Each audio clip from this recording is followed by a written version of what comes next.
This is a great honor for every fan of the Dallas Cowboys. I'm honored to be in the NFL.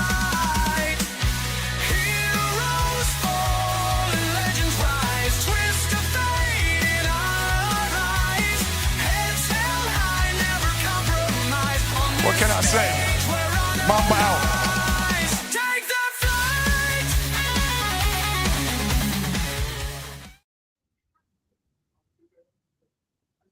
It's your boy Jay McLovin along with Tony and Chris from the afternoon show. What a time to be alive.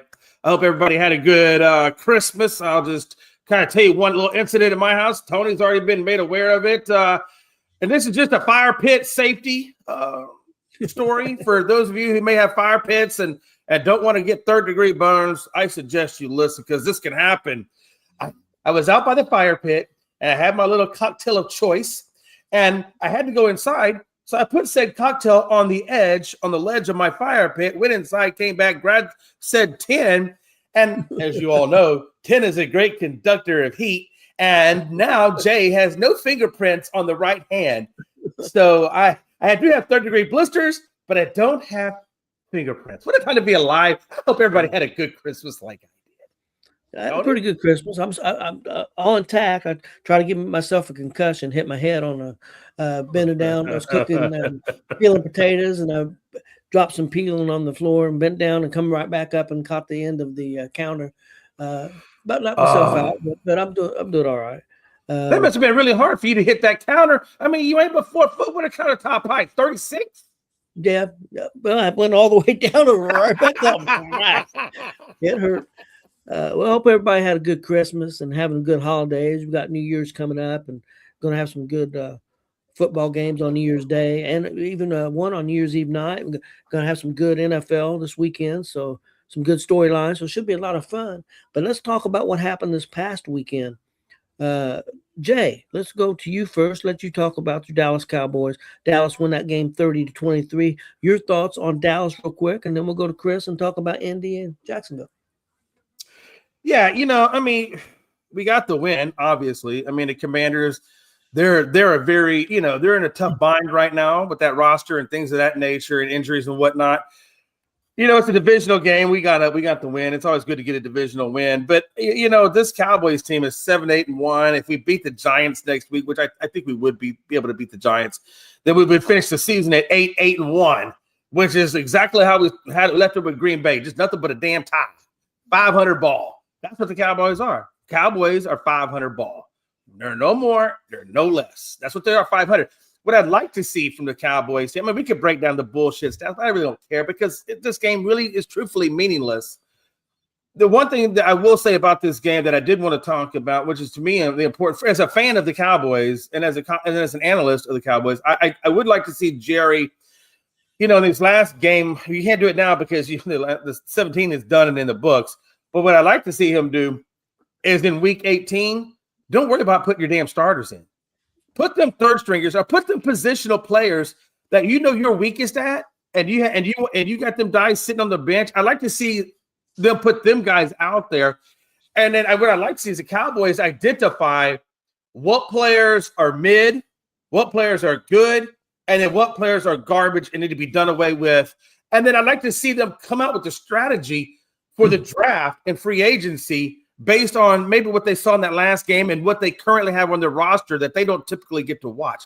I mean, those are the kinds of things I would have liked to see them do it in week 17 when we were eliminated, because week 17, this game was a non-factor game. And I feel like if it's a non-factor game, then let's see what we got in our depth players, see what we got there, and then let's look at our weaknesses and figure out what we're going to do for next season to improve upon those weaknesses. But how do you improve upon the weaknesses if you don't put those players out there and see what you got on the bench? So that's the only thing I'd like to see Dallas do more of is use more of their bench. Let's see what we got. Let's reevaluate the draft and things, and let's go from there. Because this season's done for them. It's a moot season. But the one thing that they could do positively for this franchise and for the fan base is start working on the deficiencies or identifying the deficiencies in the players and things of that nature. And then let's go to the draft and let's start addressing those deficiencies. That's what I'd like to see happen. Okay. Chris, let's go to you and get your thoughts on the Jacksonville 23-17 victory over the Indianapolis Colts. Well, Game was actually, I'm not going to lie, a little closer than what I figured it was going to be. With the game really not meaning nothing for the Colts, but Phillip Rivers played another pretty good game. We had chances to win that game. Defense couldn't come up with some stops there toward the end. Losing Sauce Gardner again didn't help things on that end of it. But no, I was happy with how hard the Colts played yesterday. With being at home, you're playing a divisional opponent. Game don't mean nothing for you since the Chargers lost the night before, and they came out and played hard and tried to get a win. Came up a little bit short. Be interested to see what happens in the offseason with the Colts. New ownership, are they going to make a change? Are they going to stay with what we have, coach and GM wise, or what's going to happen there? And then what are we going to do at quarterback? What do you expect, Chris? What I mean, I know it's we got a big long off season, but just your gut feeling right now. What do you think in your mind, knowing what you know right now? Of course, things can change. What do you think they're going to do? I've been going back and forth on it. In a way, I think they might stay put with the GM and the coach because you have the excuses of the injuries. Look what we looked like before everybody got hurt. But being new owners, I can also see them wanting to put their stamp on the team, and Carly wanting to pick their GM and maybe a new coach. So I've been going back and forth on it, but I'm kind of thinking the head coach. I think Steichen might still be there, but I'm thinking Ballard. I think Ballard might be gone. That's why I'm kind of leaning towards it. But you could see Ballard gone. That'd be my thing. Is Steichen's not did a great job. He's not did a bad job, and then this year things are going great. I remember right. He's like basically 500 or one game under 500 in three seasons. Things were going great, and then the injuries happened, and it is what it is. Do you think? But that's my question. If you get rid of Steichen, who are you going to bring in? Yeah, that'd be my. You know what you got with Steichen. So and things were going really well with Daniel Jones. So I think you evaluate Daniel Jones. Is he going to be there? How healthy is he going to be? When's he going to be ready? And then do you go get somebody else? Try to get somebody else that's a step up and back up. I'm nothing against the youngster from Notre Dame. I think he may have a future in the NFL. I wouldn't want to go in with him being my backup and maybe possible start the season with him. I think that would be a mistake. That's just my opinion. If I can interject just one thing here. With Steichen, I mean, on all honesty, I would keep Steichen because, you can't avoid a quarterback going down. I mean, it happens. But I like how he got Daniel Jones up, ready to go, put him in there, and Daniel Jones was effective. And the only reason you guys aren't in the playoffs is because of Daniel Jones' injury. Daniel Jones doesn't go down with injury. I don't think you guys missed the playoffs. I think you're in the playoffs, whether it be a wild card, because at one time you guys were on top of the division. Yeah. So I think you have a good coach. I think you just need to. I mean, you just had an unfortunate situation of injuries that took you out of it. But I think the way the Colts program is building itself or was building itself, I thought they were doing a good job, honestly. Yeah. Yeah, I do too. So I think Steichen will be there, but I think Ballard could be on his way out. Now, Ballard's your GM, correct? Yes. I think he could be on his way out. He could be. One other thing I want to bring up real quick. I think the Colts should go. I think the Colts should go after Malik Willis from the Green Bay Packers. As a backup? Bring him in. He could be either backup or could be the starter if Daniel Jones is not ready at first. And he's a guy, I'm telling you what, he's proven that he might be a starter in the NFL. If I've watched him play about every time he's played. And hell, that Green Bay offense almost looked better than they did with Jordan Love the other night. They lost that game because their defense couldn't stop nobody. Yeah. But I think we've all seen. If I was the Colts, I would see if he could be available. Yep. Because you don't have a first round draft pick, so you're not going to be trying to get a quarterback in the first round. But yeah, that'd be a guy that you could bring in. He has experience because you don't know if Jones is going to be ready at the beginning of the season. I was going to ask you that. Do they have a timetable on what it's looking like for him, or even a prognosis? Like if they look like he's going to be good, or any information at all on him at all? I've heard 6 to 7 months. Yeah, because if it's 6 to 7 months, then I think he'll be fine. I think he probably could go out with the Malik Willis or whatever. Yeah, it's 6-7 months to be back, but a lot of guys aren't. Even when they say they're ready to come back, they don't look like the same player for another 2 or 3 months, another 4 or 5. Yeah, because they have to break in just like everybody else breaks in with spring training and all that. Well, put it this way: look at the difference in the way Aaron Rodgers is moving this year with Pittsburgh and what he looked like last year with the Jets the first year off that Achilles. Yeah.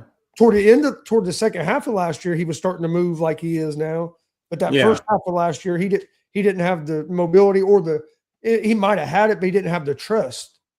You know what I mean? Didn't have that. Right. That's what people don't realize. You might be healthy, but then you got to get through that mental block where that you trust that you can do all the things that you used to be able to do, and that if you do it, you're not going to pop it again. Yeah. And I don't think you put all your eggs in the Daniel Jones basket, right? Because of that. And obviously, like you said, Chris, if you guys start him off, when he comes back in 7 or 8 months, like you said, it's going to take him a little while before he finds that rhythm physically and mentally, right, to get back into it. So really, it could be potentially where next year, if you were to ride with Daniel Jones, that next year would be a non-playoff year for you because you'd be going through stuff. And the thing with Daniel Jones, let's be honest, unfortunately for him, he's not going to be able to get a lot of money anywhere. So that is an advantage for the Colts. They could pay him, basically not whatever they want, but you know what I mean? It's not, if he would have finished out the whole year and the Colts only lost 2 or 3 games, you're going to be paying him 20, 25, 30 million a year. Now you're not going to have to pay that to keep him. I mean, let's be honest. You're going to get him for a fraction of that. So, I mean, unfortunately for him. Yeah, absolutely. 100. Hey, what's up, Frankie?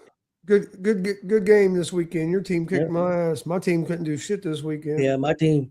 Well, I played some wrong players, but yeah, that's the second time Logan beat me. He's put my ass twice, so I sure can't complain about it.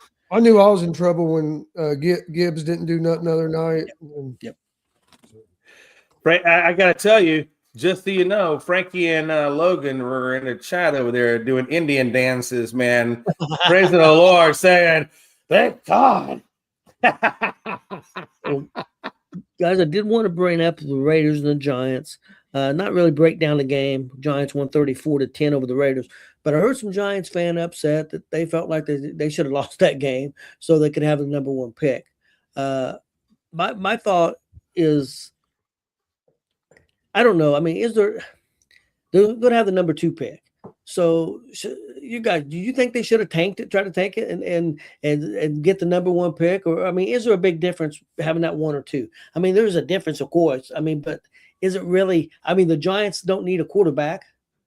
So I think the Raiders are probably going to take a quarterback. So the Giants are going to be able to get what they want anyway. So, right. I mean, defensively or offensive line or whatever, trade back or whatever they want to do. I still think they can do it. Chris, your thoughts on the Giants? I mean, what did their fans want them to do? Not play the game? I mean, the Raiders were tanking. The Raiders were set everybody. So, I mean, what do you want the Giants to do? Just forfeit the game? Just forfeit, not even show up? I mean, somebody had to win that game. Yeah. I mean, you put both. I mean, the Giants could have set more of their players, I guess, and then whoever. Yeah.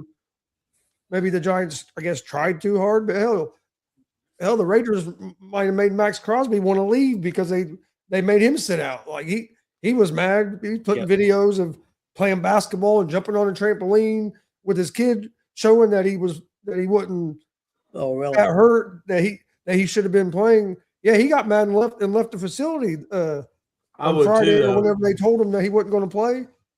He got mad and left.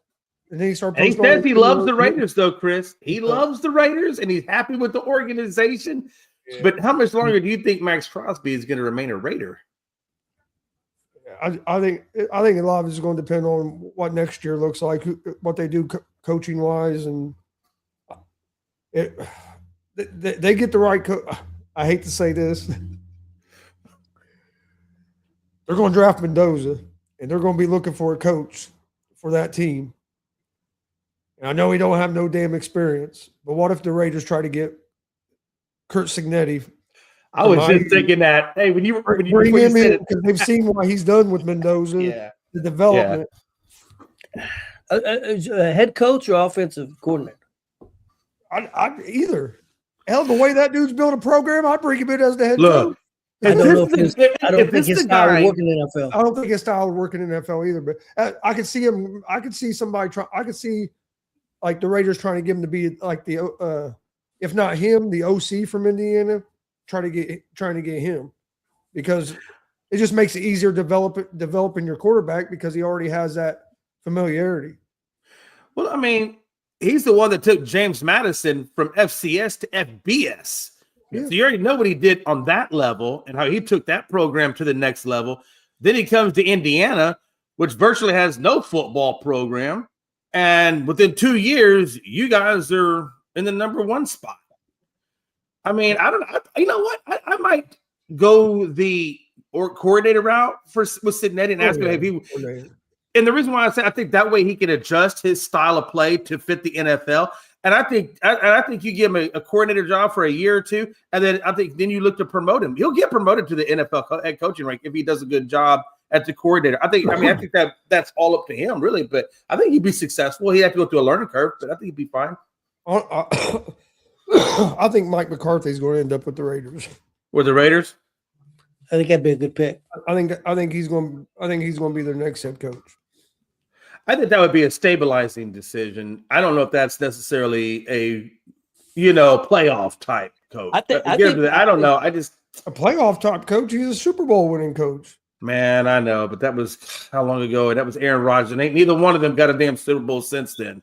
I think the Raiders would be good, but I still, I mean, they're still opening with the Giants, right? Yeah. Or I think the Giants would be a good fit. That's where I would go. Yeah, you already got Dart. You already got a pretty good running back with the other young guy.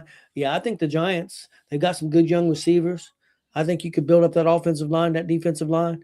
I think they'd be ready to go in a year or two. So I think the Giants is a better job right now. But back to the question. But for the Giants, there wasn't a big difference in the number 1 and 2 pick because chances are you're not trying to get a quarterback. No. My question is, and this is from a betting perspective, and I'm curious what Chris would say about this. So from a betting perspective, if teams are trying to evaluate talent the last 2 weeks, or they're trying to tank to get a position, whatever, how much does that affect betting over the last 2 weeks of the season versus all the rest of the weeks? Not much, because it's just you just got to pay attention to who's playing and who's not playing, and you do that every week anyway because of injuries. So you just got to pay attention a little more. And a lot of the sports books will have that stuff already figured in their lines too. That you'll see a difference in lines because of somebody's not playing, people aren't playing, or as well. Right. It's just you just got to pay attention. If you're going to put money on a game, you want to make sure you know who's playing and who's not playing. You don't want to go in blind. Oh yeah, I'm going to take this team and find out that half their team's not playing. Kind of the same thing. It's kind of the same thing with fantasy when you get to this point of the season in fantasy, because you got to pay attention to see who's playing and who's not playing. Yeah, it could be tricky for our sports league this week with Frankie and Logan. They're really going to have to pay attention to the rosters and see who's playing and who's not, because there could be some people setting out.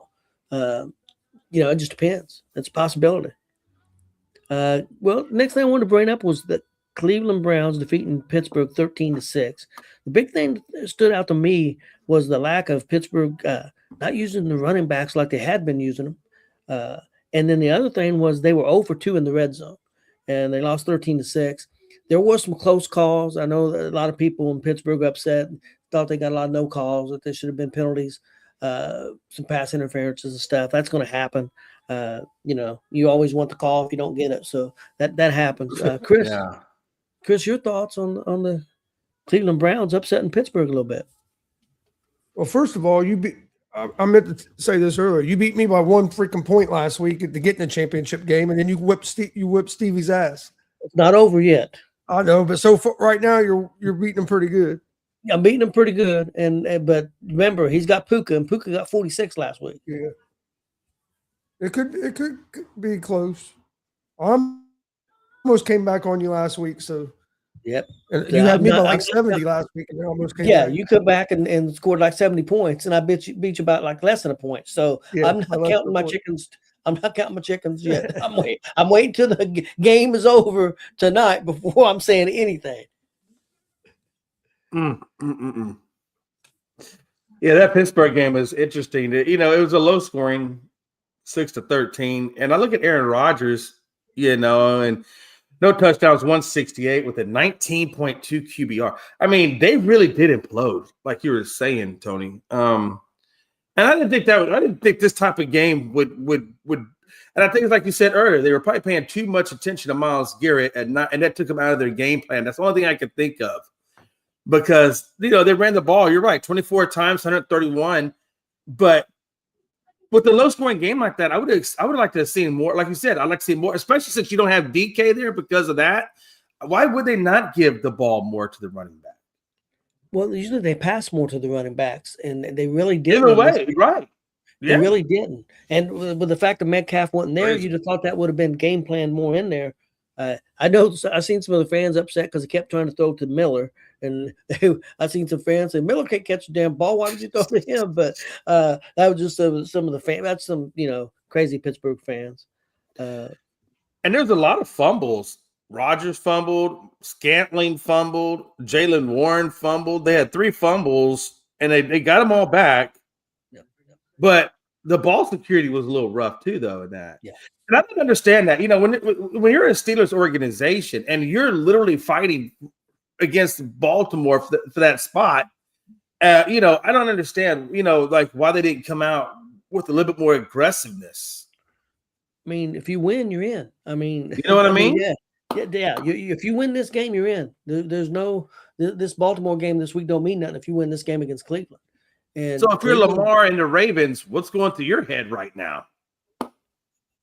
I mean, Baltimore played really good against Green Bay. Green Bay, of course, didn't have their normal quarterback, but Baltimore didn't have theirs either. I don't believe it. I don't think Lamar played, did he? No, Tyler played on that one. So I mean,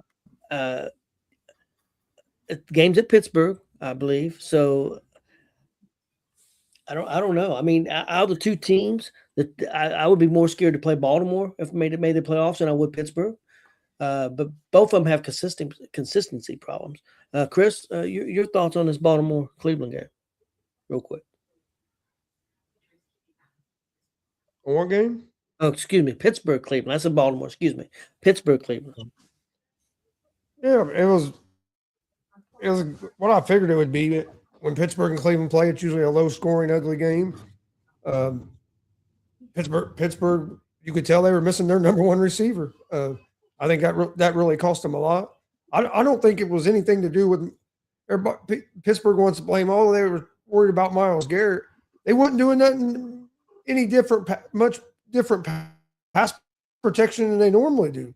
Maybe you're trying to get the ball out a little bit quicker, but guess what? If you want to win a game, what do you want to do? Not let somebody wreck the game. So yeah, you're going to pay a little bit of attention to him. You don't want him to have 5 or 6 sacks, because if he has 6 sacks, chances are you're going to lose the game. So I didn't think that. I think the biggest thing was not having your number one receiver, and that really killed him in the red zone. And then you saw it at the end; they had chances, and he tried to go to Valdez Scantling 3 times with a fade route, and on a one-on-one matchup, which is what Rodgers loves to do in the red zone. But if you had Metcalf there, it makes a big difference throwing to him than Scantling. So I think the big thing was they were missing him. I do agree they should have got the running backs involved in the pass game a little more, but now they've left the door open. Now they have a winner go home game this weekend. Let me ask you guys a question. If Pittsburgh loses this game, your opinion, does Tomlin lose his job? I don't think so. Okay. What about you, Jay? You said if Baltimore wins? If Pittsburgh loses, does Tomlin lose his job? That's a good question, man, because he's only one winning season away. He's just tied Landry. So he's one season away from being that guy to be the winningest coach. If I'm Pittsburgh, it seems like I would want that to be done. If he's going to do it, I would want him to do it with a Pittsburgh team. Because it's good. It's still good for their marketing. It's still good for them. I don't know if I'd fire him. I don't think. I mean, the only reason we would fire him is if we feel the team is stale and not growing from where they are. Because he still has them winning. They don't look great, but they have them winning. So I don't know. That's a tough question. I don't think I'm going to say no, only because of the fact that Pittsburgh doesn't really move on from quarterbacks like that. Yeah. If it was anywhere else, maybe.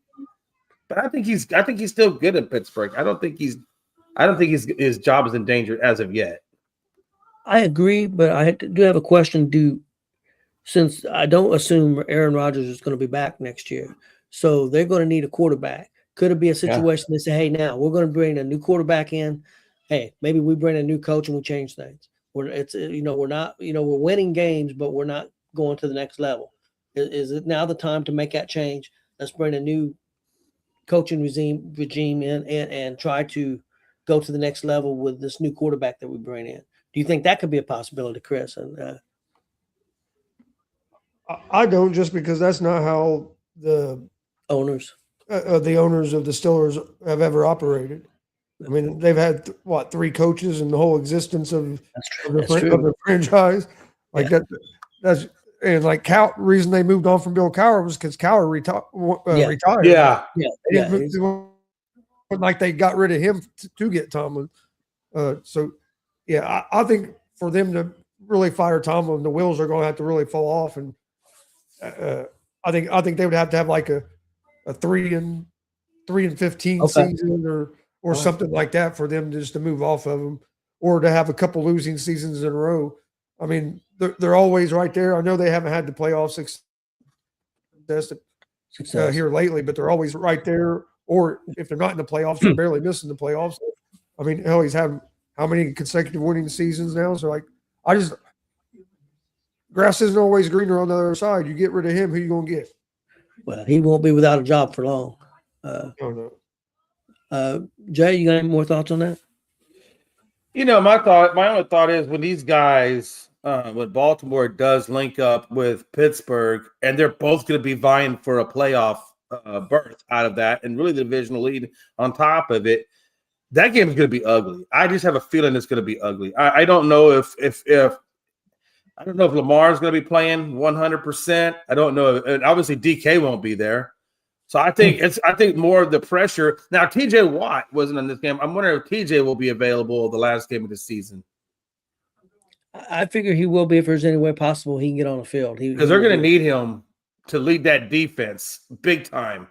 If DK's not there, they're going to need somebody that can do something and generate something. And he can offset. If Tyler Huntley gets the rock and not Lamar, he could definitely wreak some havoc over there. Yeah, and that's perfect timing. We'll switch over to Baltimore. Baltimore beat Green Bay 41-24. But what stood out to me, Green Bay's 2 turnovers really hurt. But yeah, Baltimore 307 yards rushing. If Baltimore rushes the football like that, they're going to be hard to handle for most teams, and that's going to be the big. They're going to try that against Pittsburgh. Can Pittsburgh's defense hold up to it? That's going to be the key to the game. And Baltimore had the ball 40 minutes of the game because of that rushing. So they kept Green Bay's offense off the field.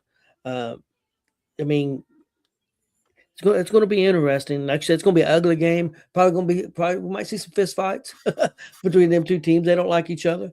So, Jay, your thoughts on Baltimore defeating Green Bay, and of course Green Bay not having their starting quarterback, but Baltimore didn't either.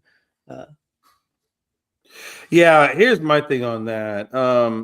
And I can see why you might want Malik Willis. The guy, they drafted him because of athletic ability. It just didn't turn out well in Tennessee. And sometimes not every quarterback, works out in every team. I think Geno Smith and Darnold and all these guys, Baker Mayfield, you put any number of guys out there, and I think they've kind of shown you that sometimes a quarterback can struggle and look really bad with one team and then go to another team and get resurrected, get maybe with the right quarterback developmental coach, and then they look really good. So I think what Malik Willis is, I think a change of scenery from Tennessee to Green Bay has really helped him. And who knows what he could do under Steichen if he went that direction. But with my biggest thing with Baltimore is they finally got back to their identity of who they are. Baltimore has always been a team that's known for running it, and they've always been a team known for defense. Now, one of them has fallen off bad, like the defense. That's just, it is where it is. But they've always had a run game, whether it be Henry or whoever it was before him. They've always had a run game. And when Henry gets going, that's a very difficult person to stop. And Chris, like I said, and Tony, two things I really believe strongly in, or I should say three things that I believe strongly in, is number one, if your team is really good in the trenches, both offensively and defensively, and if you got a guy that can run the ball, then the third thing really comes into play. That allows you to control the clock and keep them off the field. So those are three really big things. And for a long time, Baltimore's done a good job at running it, eating up clock, great defense, keeping them off the field. That's been their identity forever. And now, now you see that identity kind of tarnished a little bit with the lack of defensive play, but it's still there with the run game, and they still have most of the major components. Obviously, Harbaugh was the architect of all of that, right? So this is still a Harbaugh team. I think Baltimore could beat the Steelers. I really do. All right. And I think they showed that they could beat the Steelers going up against this Green Bay team. Now, granted, they didn't have Micah Parsons, right? So you can put that there for whatever it is. But at the end of the day, they still handled business against Green Bay. They still did and that was a very convincing win. I don't care. I don't even think if Love was there, to be honest with you, that would have made a damn difference. I think the fact that Green Bay couldn't stop the run, and again, kept Love on, it would have kept Love on the sideline anyway. And I think that's ultimately so Baltimore has, I guess to answer your question, Baltimore has to stick with the run game and eat that clock. Shout out to OG Tony, who was there when the first football game was played. I did. I thought I saw him. I think I correct me if I'm wrong, but I believe that Vince Lombardi was rocking him on the sideline. Tony, look at that! You see that? Tony. According to House and his associates, that I was around for the very first thing of everything. when the caveman bit of fire, the first wrestling headlock, the first football game, I was around for all that. Evidently. Hey Tony, they said for the longest period of time that they thought there were 12 disciples at the Last Supper, but they didn't see your ass down there at the end with the hand going, "Hey, I know you can't see my head, so I'm waving my hand. There's 13 damn disciples here." If you look at that picture, you'll see a little hand. That one little hand up there. Yeah, that's me. Okay, guys, let's go back real quick to Baltimore and Green Bay. Chris, you got any thoughts on this game? Yeah, I mean, Green Bay's offense played great, but Green Bay's defense couldn't get off the field, couldn't stop the run, and Green Bay's defense has been real good this season. But one thing I think a lot of people miss is everybody talks about how bad Baltimore's defense is. Yeah, that was true at the beginning. That was true about a month and a half ago. But if you look over the last 5-6 weeks, they've been one of the better defenses in the league. Like they're ranked number 1 in red zone defense, and number 3 in points allowed. That's two of the top. I mean, that's two of the defensive stats you want to be at the top. Not give up points in the red zone, and then not giving up points. Period. And the run defense has improved all the way up to 12th. Their pass defense has still been kind of low, but they're a lot better defense now the last month and a half than what they had been playing at the beginning of the season. And that's why they've been able to battle back and still have a chance to get in the playoffs. Let me ask you guys this question, just like I did about Pittsburgh. If Baltimore loses this game, does Harbaugh possibly lose his job? Jay, what do you think? If they lose this game against Pittsburgh, don't make the playoffs. That's a good one. That's a hard decision because, a lot of some of the things he's dealt with has been injury related. You can certainly say that he should probably be in the hot seat a little bit. If you don't even make the playoffs, and you got a team that's honestly doesn't even have their best player out there on offense, and you couldn't beat them, and that's if they have TJ Watt. If TJ Watt plays, that gives even more credibility for the Baltimore win or the Pittsburgh loss, or a Pittsburgh win, I should say. If TJ Watt is able to do TJ Watt like things in sacks and disrupt Tyler Huntley and all that. I think he's definitely simmering. I don't know if he's on the hot seat, but I think he's definitely getting warm. And I think that kind of goes back almost what you said, Tony, earlier. Is if you let him go, who else are you going to find out there better? And I don't know, maybe we look at the coordinators. Maybe there are some coordinators that should be looked at in terms of moving up. Yeah, I've heard some people say that, and I think it's crazy. Some people think they should move on from the quarterback, from Jackson. I think that's nuts. He's had some injury problems. I agree. I know he has, but it'd be tough to move on from him and let him go somewhere else. There'd be a lot of teams that would be interested in him. Chris, your thoughts? Do you think Harbaugh could possibly lose his job if Baltimore don't make the playoffs? I don't think so. I think it's pretty close to like the Pittsburgh situation. I mean, you got a good coach. Why move on? Yeah, things haven't went the last couple of years like you expected, but a lot of that's been due to injuries and other things. I would not be surprised if I wouldn't be that surprised if they was to move on from Lamar Jackson. I've heard a lot of stuff coming out of there, how he's kind of pretty much a diva. There's the Ravens rules, and then there's Lamar's rules.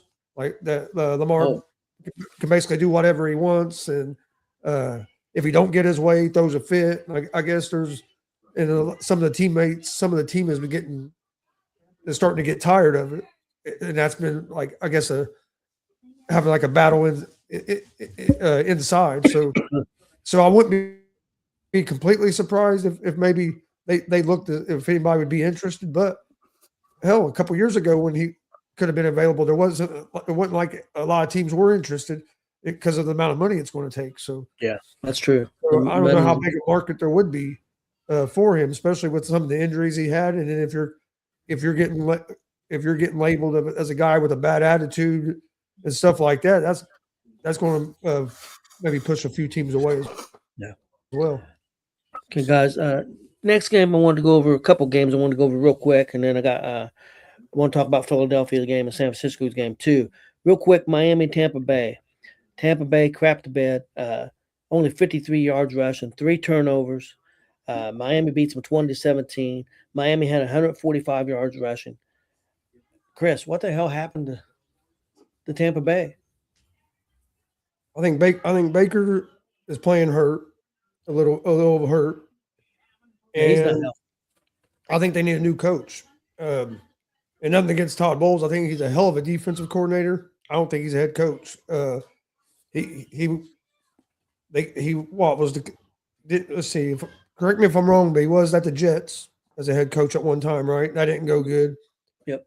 Then he was defensive coordinator with Bruce Arians when Tampa won that Super Bowl and stuff. And when Arians retired, he kind of just handed the job over to him. And that I know you lost Brady, but then you got Baker, and that team's just been so up and down since. And he's known as a defensive guy, and their defense hasn't been up to par either. But that game this weekend, nobody done anything. Offense, defense, it was just a terrible showing.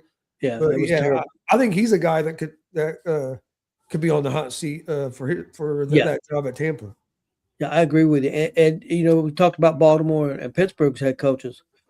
If either one of them lost their jobs, Tampa Bay would be a perfect fit, I think, for either one of them. I think for either one of them that'd be a perfect landing spots for both those guys if they was to lose their jobs. I don't think they would be without them very long. Yeah, Tampa Bay looked horrible, man. It was pathetic. I was really shocked. I know Miami's been playing a little bit better, but they're playing a I don't know if he's a rookie quarterback, but first time he's a rookie. He is a rookie, yeah. So, it was rough. Jay, your thoughts on Tampa Bay? Yeah, man. Man, if there was ever two divisions that just don't want to win it, it's Carolina and Green Bay and Baltimore and Pittsburgh. I don't know what's going on with these two divisions, but nobody seems to want to win the damn thing, which is crazy to me. Yeah, Tampa, no run game. Baker has 2 interceptions, 2 fumbles. What could have been 4 turnovers wound up being just 3 turnovers. So when you're not running the ball and you're not playing good defense and you're turning the ball over, what else is there but a loss? Yeah. And Miami. I mean, Miami Davis went in there and did, Quinn Ewers had a decent game. Longhorns represented the Longhorns well at 178 or 172 yards and 2 touchdowns, no turnovers. And he had 5 yards on 4 carries. So, a good facilitated game, not an elite game by Ewers, but a good facilitated game by Ewers and a decent defense. And against a team that's, by all measures, just dog water all over the place. Tampa, that you got to think that offensive line is an issue too. The defense is bad. The offensive line is bad. It was just so bad all the way around, man. I don't know who's going to win this division, to be honest with you. I don't know if Carolina is going to say, okay, I'm going to take it. And I guess we'll find out because, correct me if I'm wrong, they play next, right? Tampa and Carolina. Yes.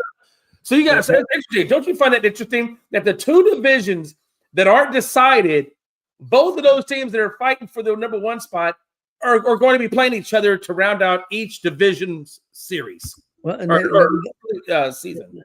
And we got another one too, because we got it's going to decide the division. We got Seattle and San Francisco. That's going to decide. Yeah, that's right. Not only the division, number 1 overall seed. Number 1 seed overall is going to decide. How crazy is that? Some big games this weekend. Okay, Chris. Hey, real quick, Jay. I just got a text message from Ewers. He said, please do not mention that he played for Texas. He don't want people to know that. Oh, okay, I'll pass that on. Okay. Oh, God. Okay, let's move on real quick, guys. Talk about another team that Ewers.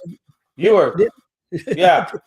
Yeah, man. Hey, stop bad-mouthing me to Gonzo. He out here talking shit. You have a good day. Hook him. Got him on speed dial, huh? Let's talk about the Seattle-Carolina game. Another team that's playing, both teams playing for something, and Seattle's a very good football team. I think we'll all agree Seattle's a better team than Carolina, but Carolina's come a long way and was playing for something and was playing at home, I believe. Also, Carolina only had 139 yards of total offense. They got destroyed by Seattle. Seattle had 163 yards rushing. Seattle beat them 27-10. Jay, your thoughts on Carolina's performance? Yeah, I'll give Carolina a little bit more leeway than what I gave Baker and Tampa. And I say that only because of the fact, 2 reasons. The first reason being, like you said, they're all fighting for first place and number 1 seed. So that's a huge thing for Seattle. And number 2, they have the in my opinion, they have the best defense in the NFL. I mean, they've been on my fantasy league all year, and they've been killing it. And they have had 1 or 2 off games, but for the most part, that defense will generate a lot of stuff for you. So they got the number 1 D going against a team whose strength is the run game. So I feel confident, that what happened with Carolina is just more so the fact that they went up against a very elite team. And again, when you're going up against elite teams, you're going to see elite teams in the playoffs. So you kind of have to get your stuff together now. And they got blew up by Seattle. And that, even if Tampa gets in, and honestly, I think really even if Baltimore gets in or Giants gets in, none of the 4 of those teams really, in my opinion, are going to make a strong case to get to the Super Bowl. So a lot of these games are pointless. But Carolina had this deck stacked against them going up against Seattle. That was a hard game for them, to be honest. I would, real quick, I think Baltimore, if they win, and they would be the number 4 seed, and they possibly could play a team like the Chargers the first game. I think Baltimore could. I'm not saying they would make it to the Super Bowl. I'm not saying that. But I think Baltimore is capable, because of the run game, that they could possibly win a playoff game. I'm not sure about Tampa, Pittsburgh, or Carolina. Carolina, if they get the running game going, I think could. Tampa Bay's not looked good for a while, and Pittsburgh's been so inconsistent. You don't know week to week what Pittsburgh's going to look like. Chris, your thoughts on Seattle and Carolina? Yeah, the difference in this game was, if you look at the first half, Carolina played good. It was 3-3 at halftime. Carolina's defense got tired because the offense couldn't stay on the field to get any drives going. And to me, that was the big difference in the game. If Carolina's offense could have had something going, I think that defense would have kept playing good in the second half like they did in the first half. But they just got tired, and Carolina turned the ball over twice. I know turnovers were even, but if for Carolina to beat these teams, they can't turn the ball over. But yeah, Carolina played a great first half, but fell apart in the second half, and Seattle was able to take control of the game. Next game up, guys, is Philadelphia and Buffalo.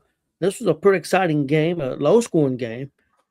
Philadelphia won 13-12.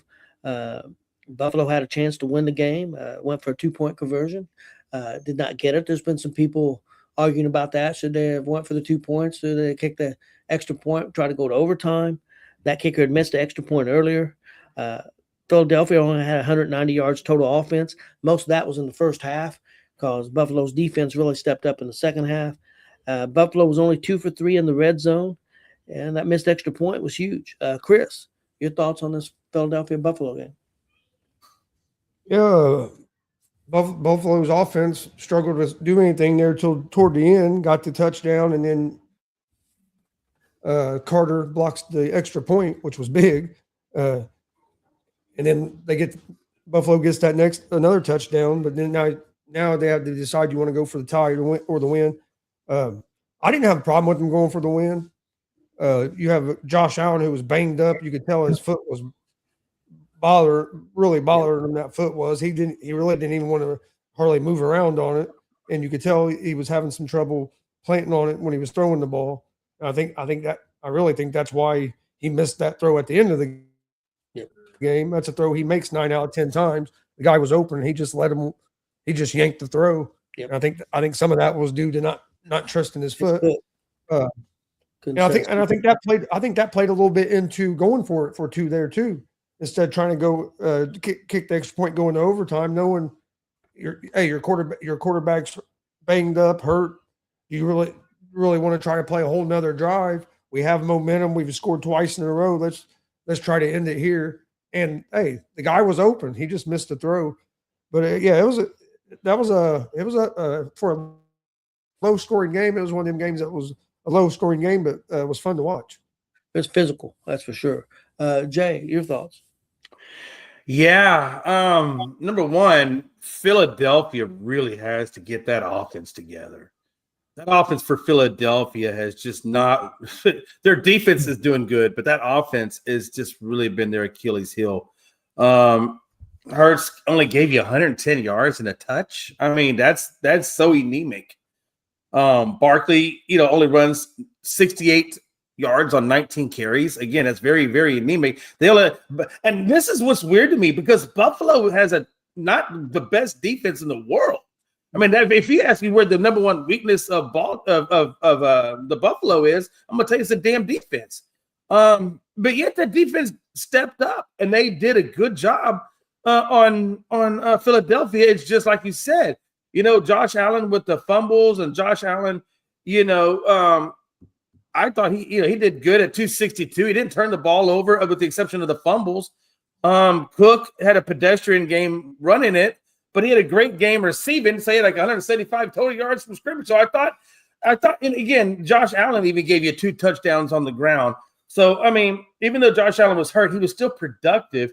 It just, and again, it's a 1-point game, comes down to the last part of it, and things go left, when it stays close like that. And the better team got the win today. But I got to tell you, one of the things I took away from this game was how well that Buffalo defense stepped up and controlled it. And also the number 2 thing was how that Philadelphia offense, there's issues, like big issues there that, yeah, they'll get past a team like Buffalo on a 1-point win.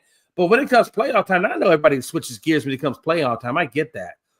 But if they don't really get it really squared away, I don't think Philly goes as far in the playoffs, to be honest with you.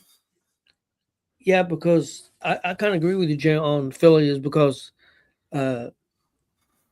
you've got Seattle, who's got a really good defense. You got the Rams, who's got a pretty good defense, and both their offenses right now are better than Philly. So they could be tough matchups. And you got teams like San Francisco and Chicago who can put up a lot of points. Defense is not near as good. I mean, their defenses are not what them other teams are. So yeah, Philadelphia's got to find a way to. I think they don't have to score 30 points a game, but they got to get up there in the 20s, I think, to have a comfortable chance, in my opinion. Next game, guys, if you want to talk about offense, no defense, let's talk about the Sunday night game. San Francisco won the game 42-38. Very exciting game. It was a very exciting game to watch. Really good game. All offense. Chicago did get some turnovers on San Francisco, but San Francisco, 496 total yards, 296 passing, 200 yards rushing. Did give up an interception. Chicago, 321 yards passing, 110 rushing, 431 total. Chris, your thoughts on this game? It was a fun game to watch. Hopefully everybody's over this, that Brock Purdy ain't no good, that he's just a product of the system. If everybody's not healthy and he don't have all of his weapons, he can't do nothing. Dude went out there and balled last night. No George Kittle. Everybody, Warner hurt on defense, Bosa hurt on defense. All I've heard since Purdy's in the league, if one guy's hurt, he can't do nothing. He's just a product of the system. I think he's finally put that to bed, hopefully. Look at the way he's been playing since he's got back and been healthy. He's looked like, honestly, one of the best quarterbacks in the NFL since he's been back from that foot injury. Yep. He came out last night, there was a pick six first play, and after that does nothing but play great the rest of the time, and that pick six was off a deflected pass. Yep. It wasn't like it was just a terrible throw. It went straight up in there, and the guy ended up catching it. But it was a fun game to watch. But, to me, Purdy was the difference in that in the game last night. Neither defense could really stop anybody. No. And then also McCaffrey was able to get that run game going. He's always this year been receiving a lot, but he ain't been able to break off a whole lot of long runs. And last couple of games, he's been starting to break off a few. So yeah, San Francisco's looking good going in, and they've set themselves up where they could not have to go on the road the rest of the year. If they can win this game Saturday, they get the number one overall seed, and then all they got to do is win 3 home games because the Super Bowl is in their stadium. So, yes. They've set themselves up good here. Where now, hey, you might not even have to go on the road no more. And who would have thought that they would have a chance as the number one overall seed with all the injuries they've had this year, especially on the defensive side, losing Warner and Bosa for the year, which Warner might come back. Yep. For the playoffs. I heard it's kind of a long shot, but he's really pushing to try to come back for the playoffs. And they made a really good pickup. And I'll be honest with you, I'm not a big fan, know this receiver that well, but I was watching the game and they talked about that Bourne. He since they got him, man, he got a big bonus because he got over 50 catches this year. So this was a guy that New England didn't want, and they picked up and got. And San Francisco made some really good moves. One was getting the backup quarterback who came in and played great when their starter got hurt, and then Bourne helping out. That's when Bourne took off. Was when Mac Jones came in because they had played together in New England, and then Bourne and Purdy have kept it going since Purdy's been back. So they made some good moves to help this team be where they're at. Jay, your thoughts on last night's game? Yeah, I thought, obviously defense just wasn't there for either one of these teams. You're right. It was a very exciting game. I got to tell you, though, Edwards, he did get the defensive touchdown. So I am going to give San Francisco as having a little bit better defense than what Chicago did, but it wasn't about much. But again, that touchdown that they scored on defense was a difference between the game. If they don't give up that defensive touchdown, then we're probably talking about a Bears win and a 49ers loss. So that was one of the key things I took away from it. The second thing I took away from it was, geez, man, I don't know who this guy Burden the third for Chicago is.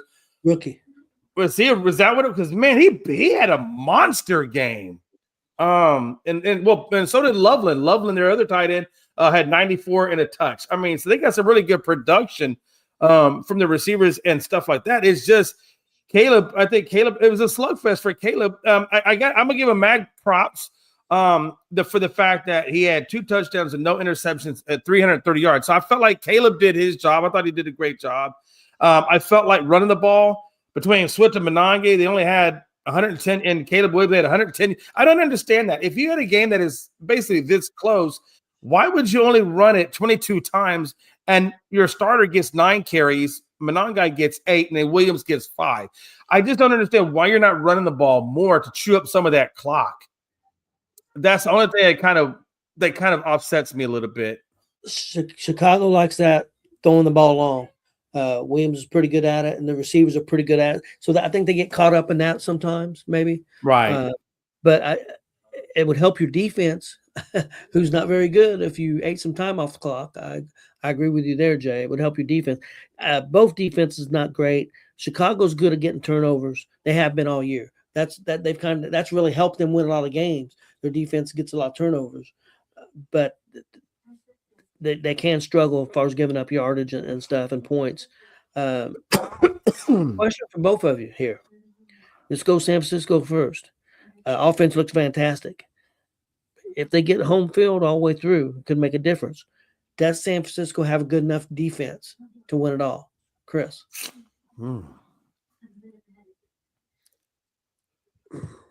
I'm gonna say yes because if they get home field, every game will be at home, and we've seen them play. We've seen them play against Seattle. We've seen them play against the Rams. We've seen them play against these best teams and be right there. So and we've seen teams that not have the greatest defenses in the regular season and somehow put it together in the playoffs and go on a run.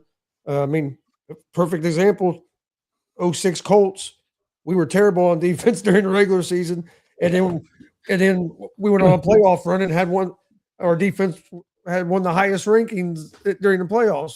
We couldn't stop the run at all, and in the playoffs we stopped all the top running backs and held them all under 100 yards. So I mean, you can see teams get hot, but with the way Shanahan runs that team, and I really like Saleh as a defensive coordinator. I know it didn't work out as a head coach with the Jets, but I think as a defensive coordinator, the dude's awesome. And he's look at the job he's done this year with the injuries that he's had on that side of the ball. So yeah, I think they could get it done. Okay.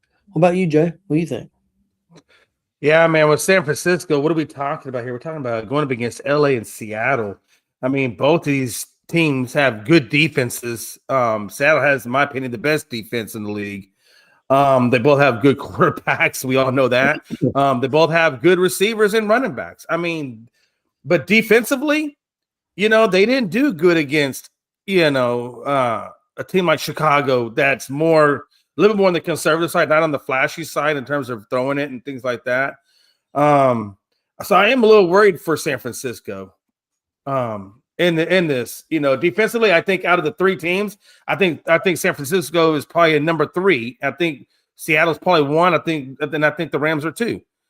Offensively, I think the Rams are probably 1. I think Seattle's 2, and I think Chicago or 49ers would come in at 3.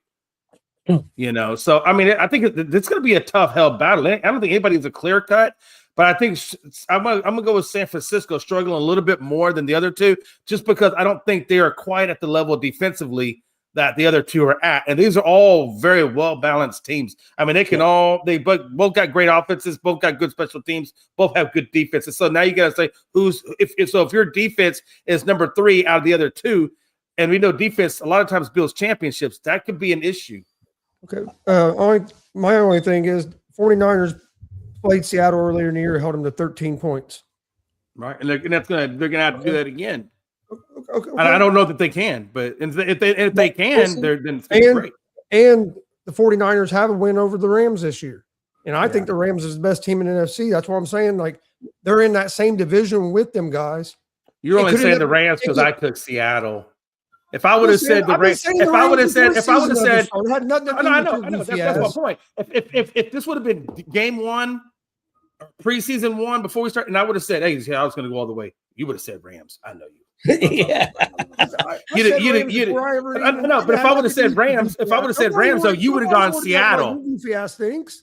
Hey, I'm going to get my early next year picks, so Gonzo can't say nothing. My opinions and decisions around you. You're giving yourself way too much credit.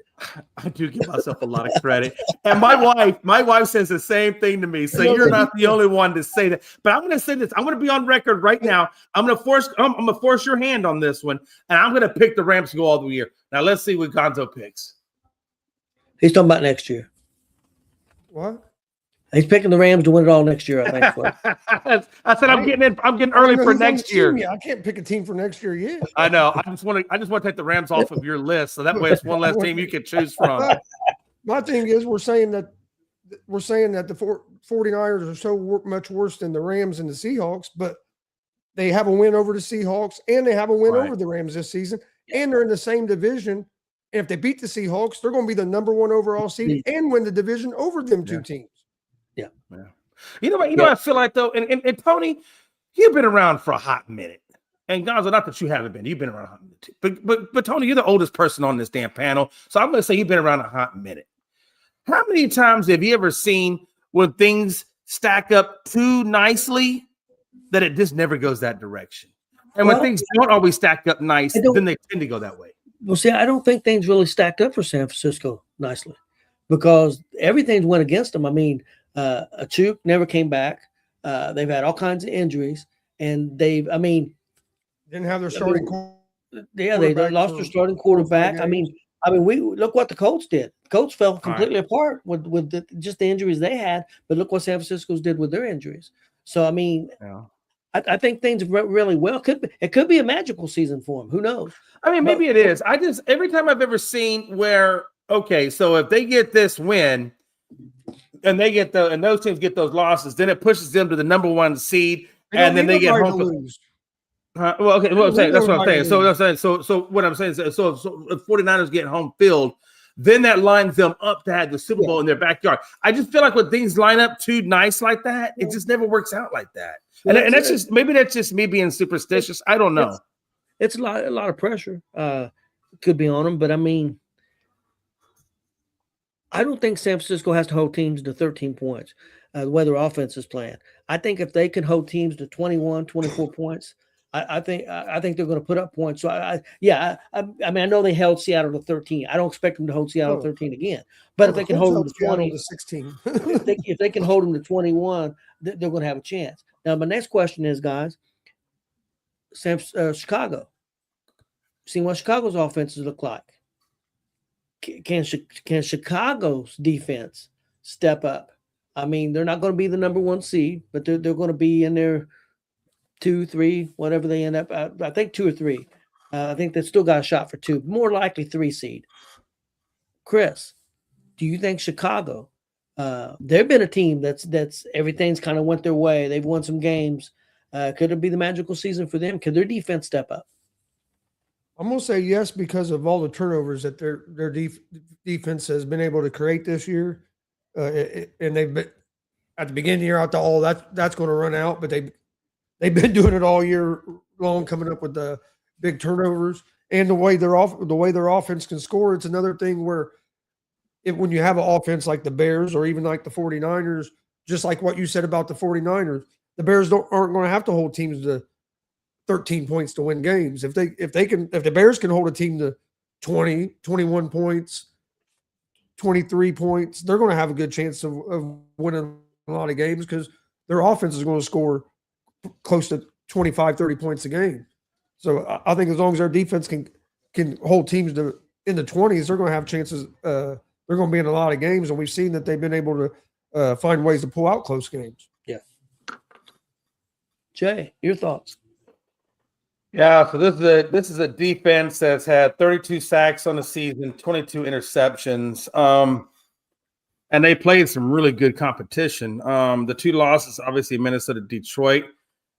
Those were Detroit. Obviously, the Detroit loss was big, right? I mean, they got blown out by 30, but again, the teams have gotten better since then, right? I mean, they lost to Minnesota by 3, so they got off to a rough start. But then you look on it going on from there, and you're looking at probably they're averaging, I would say probably 20. You're right, about 21 points is what they're averaging between. When you look at it, it's 24, 21, 14, 24, 24, 14, 16, 42, 20, 17, 28, 15, 21, 3. One game went to overtime. But even in that game, they only gave up 16 points, and that was an overtime game against Green Bay, which is a divisional game. And then you got the San Fran loss. But they only lost it by a fraction of points. I think Chicago's defense can play with anybody. I think they had the defense to play with anybody. I think they got the offense. The thing is, can they put it all together and formulate it to get the win?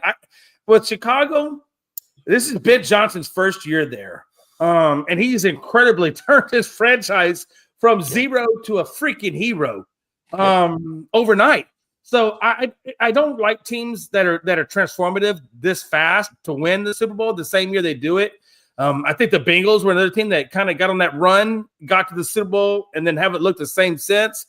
So I want to see how they get punched in the mouth. I don't expect them to get to the NFC game. I got them losing in the divisional round. They could possibly make it to the NFC or the NFC Conference Championship game. But there's a lot of tough teams in that West that kind of derails me from giving them that championship game. But I got to tell you, New England, great. Soft schedule, but still great turnaround. Chicago, tougher teams, but still a hell of a good turnaround on both ends of the stick. And Ben Johnson, a hell of a coach. Vrabel's a hell of a coach. I got to give him props. I'm going to give him props. They're doing a hell of a good job. I just don't think Chicago has enough experience playing as a team for a long period of time to take that next leap to the Super Bowl. But I do think they've taken the biggest step ever to getting this culture turned around in Chicago. And once you can get that culture turned around, then big things can happen for your franchise. So for right now, I think they're a good team, but I don't think they're a Super Bowl level team. I just don't think they're quite there yet. Possible. Guys, let's talk a little Monday night football preview. We got the Rams at Atlanta. Chris, what are you expecting tonight? I think the Rams win this game. Atlanta's just been so up and down all season. But yeah, I might watch it. I don't know if I'm gonna watch much of it tonight. Because I mean the game really don't mean nothing. I'll try to watch some. I'll probably watch some of it, but it means a little to the Rams, whether they be a 5th or 6th seed. But that's I mean, that's about it. They're going to go on the road either way. It could be, do you want to play maybe Carolina or Tampa Bay the first game, or would you rather play Chicago the first game? So to me, I think you'd rather get that 5 seed and play Tampa Bay or Carolina, in my opinion. This just my opinion. But it does mean a little bit to them, but not as much as some. Yeah, I expect the Rams to. Yeah, the Rams are the better team. Like unless the Rams just either look ahead to the playoffs and just don't come out and play hard. I think they win this game.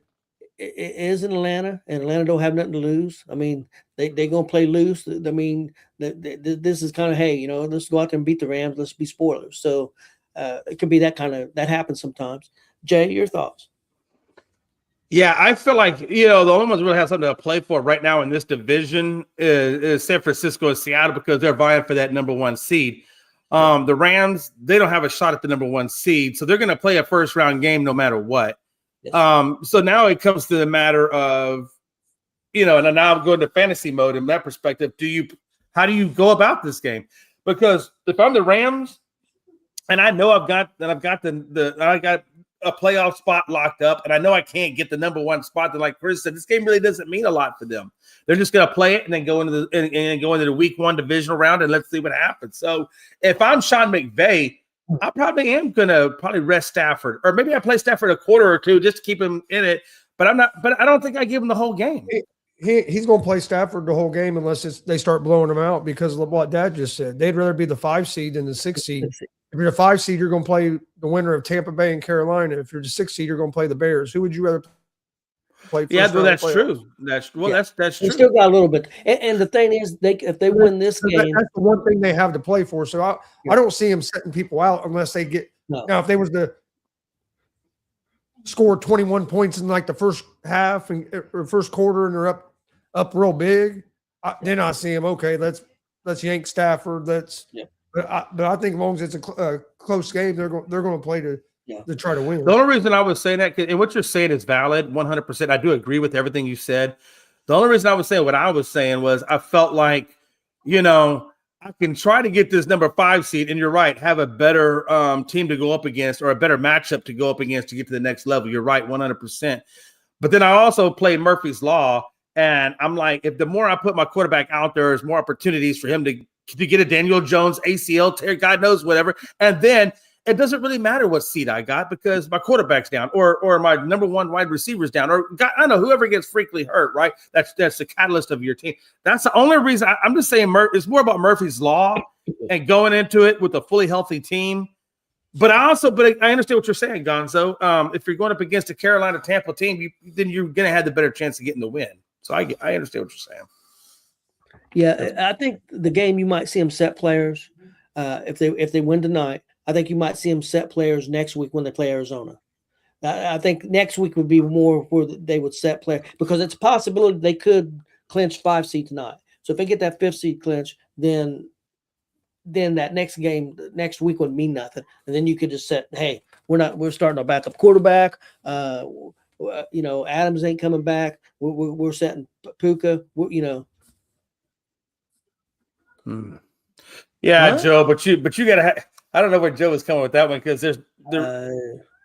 I guess he said if they get the win tonight and then they get the win in week 18, that I guess they could.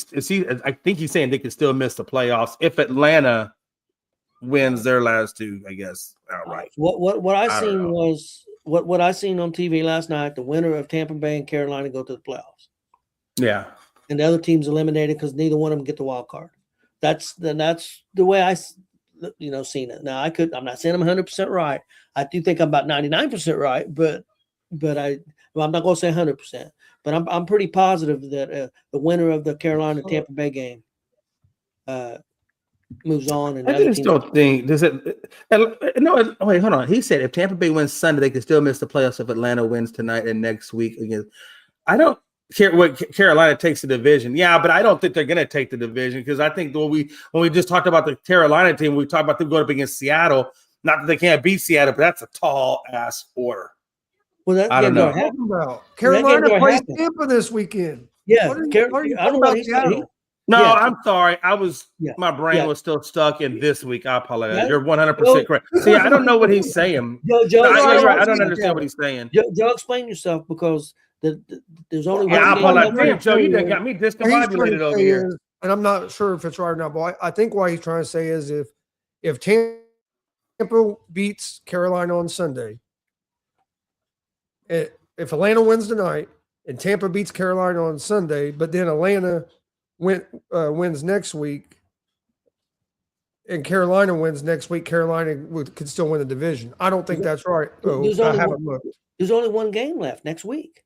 Atlanta's got a game tonight. This is what it is. He clarified it. He said if Atlanta, Carolina, and Tampa Bay finish 8-8, Carolina would win the division.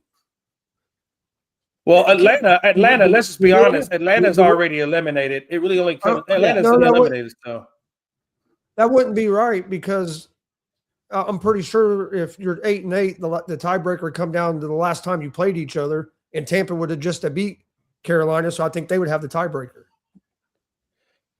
That's the way I would understand it. What I was told, the winner of Carolina, what I seen on TV last night, the winner between the them winner two of the Carolina and Tampa Bay game goes to the playoffs, win the division.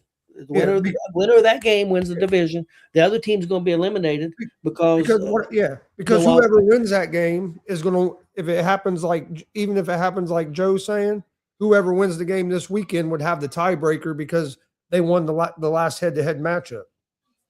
So if Tampa wins, whoever wins this weekend will get it. Because even if they finish 8-8, the tiebreaker is going to be the last time you played each other, and that's going to be this And, Sunday's game. and Atlanta don't factor in. No, So Atlanta's out. Yeah, of it. I think the Atlanta thing is what threw me when he said that. I Yeah. think that's what threw me Yeah. off. Yeah. Wow. So Tampa actually lost to Carolina 23-20 back on the 21st. So you're right. So they would have to Tampa's going to have to beat Carolina in order to get, like you said, to get Yes. into it. Yeah. Because then it would be tied. Because then Atlanta would have one, Carolina would have one. So then what would it go to at that point? I think it goes to points I or, think or it's conference record, I believe. conference record. That believe. sounds credible. If I So remember if that's right, the case, then the conference record would be right now. Right now the conference is at 6-5, and Tampa's at 5-6. So if Tampa was to win, then both of these guys would be 6-6 in the So it conference. must So be- then what would be the next category that they would look don't- at? I don't know. I just know on TV last night they said the winner of this game. So they must know what the tiebreakers are. It's the winner of this game. Right. Yeah, that makes more. Damn, Joe, you do some kind of conundrum in there. Joe's gonna find a way for Atlanta to get in there. Damn it! Listen, I don't even do good at math. Y'all got me over here mathing. Fuck. And that's a big if tonight for Atlanta to even win this game. I'm not saying they can't win the game. I know Joe predicted them. You never know with Atlanta because Atlanta's never one of them up and down teams. They can look like a fantastic team and they can look like one of the worst teams in the league. And then it goes down to what Chris is saying. If it turns out to be a blowout game, then what players start getting pulled? Yeah, it could happen. If you're a fantasy person, right? I mean, Before we get out of here, guys, I'm gonna put you on the spot real quick. And I know we'll be making predictions later on in the week, but as you feel right now, Carolina at Tampa, who wins? Jay. because it's in Tampa, I'm going to roll with Tampa right now. And again, Baker's going to have to really be healthy. I don't know if there's what is Baker dealing with right now. I think he just Was it a shoulder issue or? I know it was shoulder was one thing, but I think he's just banged up. Period, all over. Yeah. Well, that's a I'm still tough one. going to roll. I'm going to roll with Tampa on this one. But the one thing Tampa's going to have to do that they have not done well at is stop the damn run. And the one strength of Carolina is the run. Yep. So they're gonna have to put their weakness against Carolina's strength and pull that damn game out. I'm still gonna, because it's a home game, though, I am going to stay with Tampa on that. Tampa looked so bad against Miami, and Miami rushed for almost 150 yards on them. I'm going with Carolina. Chris? Oh, I don't blame you at all. Trust me. Yeah. Chris? Oh, I like Carolina in this game. Okay. I think Carolina's been playing better football over the last month and a half than what Tampa has, and I just think Carolina has a little more momentum going into this game. Even coming off a loss to Seattle, they didn't play near as bad as what Tampa looked like. Yeah. Against the Dolphins. So I'm gonna go with Carolina. Next game I was going to go to another game. Going to decide something on this weekend. Baltimore at Pittsburgh. This is going to be ugly. It's going to be fist fights and probably in the crowd. Going to be fist fights on the field. It's going to be crazy. I think it's going to come down to probably turnovers, but I do like Baltimore's run game better. I'm going to go with Baltimore to beat Pittsburgh, and the Pittsburgh fans are really going to be pissed. And this game's in Pitt or Baltimore? Pittsburgh. Jay, what do you think? Yeah, for me, the biggest thing is if TJ Watt does play, how effective is he going to be? Because he just came out of that surgery. You know, how is he going to react to it? Where's his strength level? All that going to be at? And I do like, man, when Derrick Henry gets that damn. If Baltimore just stays with what they do best, which is run the damn ball, eat the clock, and then do what you can on defense against Rodgers, and the fact that DK's not in this game and Zay Flowers is. Yeah, I'm rolling Baltimore on this one. I really am. I think Baltimore's going to take it. Chris? What game? Pittsburgh and Baltimore. At Pittsburgh. Baltimore. Okay. And the last one. Baltimore is a scary team right now, especially if Lamar gets healthy. That defense is starting to play better. I wouldn't want to play Baltimore in the first round of the playoffs. Yeah. Not But with a I did broken. wanna Yeah. I did want to clarify something up real quick. So I was doing some research. That's why I didn't realize what game. What Joe was saying is correct, but the record would be wrong. If Tampa Bay was to beat Carolina this week and Atlanta wins their last 2 games, Atlanta would have to win tonight and then win their next week. You could have a 3-way tie at 8 and 9. And if it gets to a 3-way tie like that, Carolina would hold the tiebreaker because they have the better divisional record than Tampa. So Carolina could get in even if they lose if Atlanta was to win both their games. Okay. So what Joe was saying was correct, other than Okay. record I being wouldn't a understand what he was saying. I get what you're. So even though Atlanta's eliminated, they can still. Okay, They can so like still. this, watch. Yeah. If the Tampa Bay Buccaneers beat the Yeah. Carolina Panthers in their final game, the Bucs will likely win the NFC South with a playoff spot at 8 and 9. But it gets complicated if the Falcons also win their last 2 games, creating a 3-way tie at 8 and 9, where the Panthers would actually win the division via tiebreakers. Okay. And the tiebreaker would be their divisional head-to-head. The Panthers swept the Falcons, so there would be 3 and 1, and Bucks would be like 2 and 2 or whatever their divisional record. So the Panthers would get in ahead of the Bucks, even though the Bucks beat them this weekend. But Atlanta would have to win their last. So you're dependent on help then, where if you just win this weekend, you're guaranteed no matter what. But and I'm assuming the reason why Atlanta is eliminated is because of what you just said with the tiebreakers. That's why they're eliminated, not because they can still get the same record. Yeah. But miss out on it Divisional because of record is the. so bad. Yeah. Okay. And that's what was throwing me off when I saw the eliminated sign next to Atlanta. I'm thinking, like, how does Atlanta? But I can see what you're saying, how they can affect things. Okay. Okay. Guys, one last one. Seattle at San Francisco. I'm going to go with San Francisco at home, and also Seattle's quarterback. Last year, when it got crunch time, he faded a little bit. And I'm not saying he's going to fade again this year, but I think it's going to be. This is a big game. This is for number 1 seed. Is Seattle's quarterback going to show up? You know, that's a little bit of a question mark. But I'm going with San Francisco anyway because it is at San Francisco. Jay, your thoughts? And you're only going to San Francisco because Gonzo's going to pick San Francisco, and I trust me, I know how this works. I've known you guys too long to know how this works. I got to be honest with you. I see. I can see how San Francisco's going to come up and play their asses off because they're trying to get that number 1 seed. And I can see how Seattle's going to come out and do the same damn thing because they want the number 1 seed. So it really comes down to who has the most players to facilitate a great game. And I just think right now, I think what Charbonnet is doing and what Walker are doing at that running game, and then what Najigba and Shahid, whatever that dude's name is doing at the receiver spots, and then of course that defense. I just think Seattle's too much. Even though it's in San Francisco, I think Seattle's too much. So I'm gonna roll with Seattle on this one. Okay, Chris.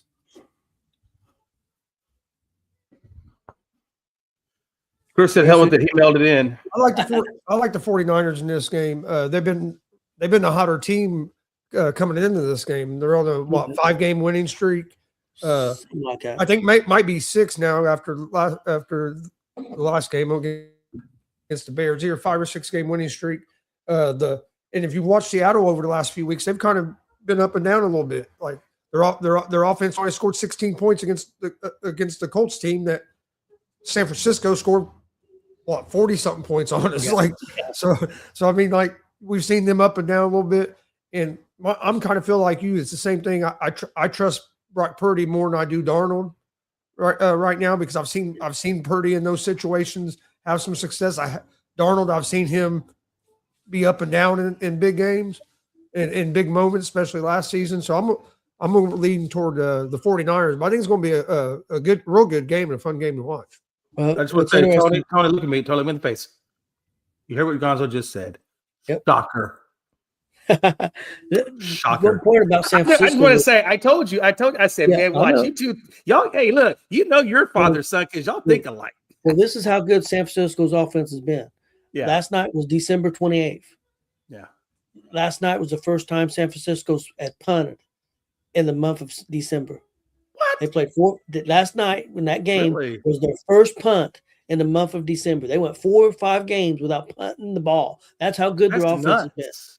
Yes. I couldn't believe it when they said that. I'm like, there Yeah, ain't no I way. didn't. I wonder Yes. why more people haven't picked up on that stat, because that's a pretty crazy stat. You would think a lot more people. I would definitely think Pat McAfee or somebody would be talking about that. Yeah, that was the first punt they had in the month of December. And it That's would be one nuts. thing. Would be one thing if it was December 15th. We're talking about the Right. end of December. Right. December 29th. They punted the ball one time. It was nuts. That's got to be a record. Isn't that somewhere? There's got to be a team record somewhere. Oh, it might be a team record. I don't know about a league record, but team record. Yeah. Well, guys, you guys got anything before we get out of I here? don't know if it's a record because the Colts went a bunch of games to start the Yeah. season this year without punting. That's true. Yeah, I'm sure the Colts. Hey, guys, real quick, just let you guys know tomorrow we're going to talk a lot of college football because we're not going to be here Wednesday and Thursday. We'll be breaking down the 4 playoff games, 1 Wednesday and 3 Thursday. We'll be talking about those games. Also, on the Tuesday night show, the NBA show, the Hoop Show, we're going to be breaking down this bracket that we found, best big 3 of all time. And we'll also be talking about some NBA stuff. So check us out Tuesday night at 10 p.m. Eastern, 9 p.m. Central. Guys, that's all I've got. You guys got anything? No, I just wanted to say just one last little thing, and we'll get more in this. We'll do hoops talk tomorrow. But just because Frankie is going to see this, and I want him to know personally and look me in my eyes when I say what I say, I'm going to put very strong verbs in it. How about those Lakers? Houston, put it on them, man. Taking receipts, Frankie. Taking receipts. And this is just one of many that I'm going to collect on you this year, being a Houston Rockets fan, and KD love it. That's all I had to say on that. Unless Gonzo, you got anything you need to say? You guys got any wrestling shows coming up? Nope. I know Thursday. We got a show tonight, GWR. Talk about independent wrestling. Have some special guests and stuff on there, and check that out. That's tonight at 6:30 p.m. Eastern. So appreciate everybody watching, and everybody have a good day.